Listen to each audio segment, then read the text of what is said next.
Is ChatGPT nicer and more accurate than your doctor? That's the message spreading like wildfire following the release of an April 2023 study that compared the chatbot's bedside manner to actual doctors. That's the topic of this week's Healthcare Triage.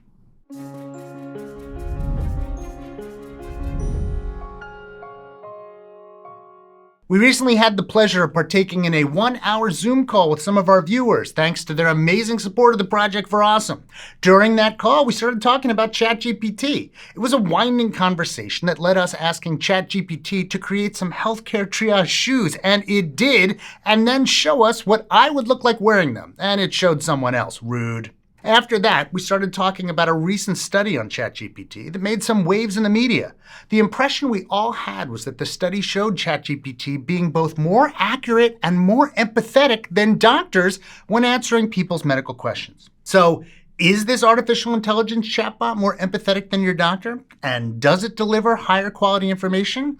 At first glance, we figured, sure, a chatbot never gets bored or impatient, so maybe at some point it outperforms a lot of burnt-out doctors. But there's a lot of detail to consider here, so it's a good thing that that's what we do here. To the research. The study, published in JAMA Internal Medicine, randomly selected 195 questions from the Ask Docs subreddit where a physician had responded to the question. Each question was then entered into a brand new chatbot session. Both the physician answer and the chatbot answer were evaluated by a team of licensed healthcare professionals who didn't know which answer came from where. The team chose which of the responses was better, and then judged each answer on its quality and empathy or bedside manner. In the end, the chatbot response was judged as better in 78.6% of evaluations, and the quality of chatbot responses was judged to be significantly higher, with a mean rating of better than good. This is in contrast to the average physician response, which was rated as acceptable. Chatbot responses were also judged to be significantly more empathetic. Physician responses were judged to be slightly empathetic in general, while chatbot responses were generally judged at the higher empathetic. Physicians also received a higher proportion of less than slightly empathetic judgments than the chatbot did.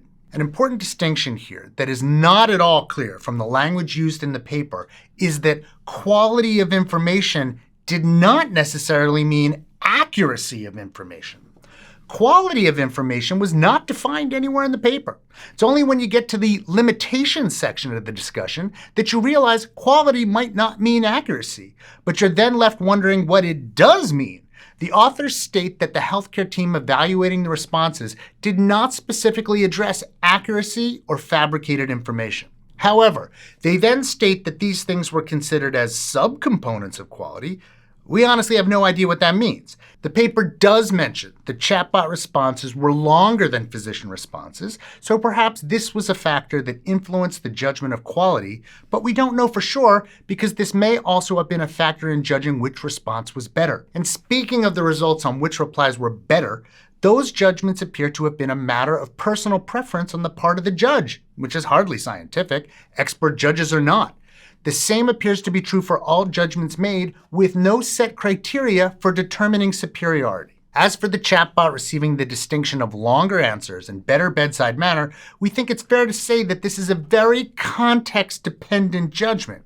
As others have pointed out, it's quite plausible that doctors taking the time to offer advice in a subreddit are responding very differently than they would in person. For one, it makes sense that conversations between people are naturally more detailed in person because a conversation is taking place as opposed to an isolated answer to a question posted online. For another, a chatbot can easily come up with a longer, more flowery response than a doctor who's taken a moment out of their day to answer questions posted on the internet by strangers with whom they have no history or relationship. That's not to say all doctors have great bedside manner with patients in person, even if they've treated them for a long time. It's just to say that we probably can't judge general doctor empathy by replies taken in this context. Also, isn't it possible that a doctor trying to answer these questions with no clear benefit to themselves is a sign of empathy on its own?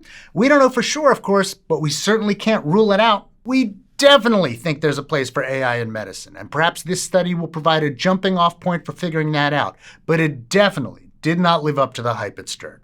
Hey, did you enjoy this episode? You might enjoy this previous episode on smartphones, early puberty, and bad, scary headlines. We'd appreciate it if you'd like this video, subscribe to the channel down below, and consider going to patreon.com/healthcaretriage, where you can help support the show, make it bigger and better. We'd like to especially thank our research associates, Joe Sevitz, Edward Lillaholm, and Brian Nam, and of course, our Surgeon Admiral, Sam.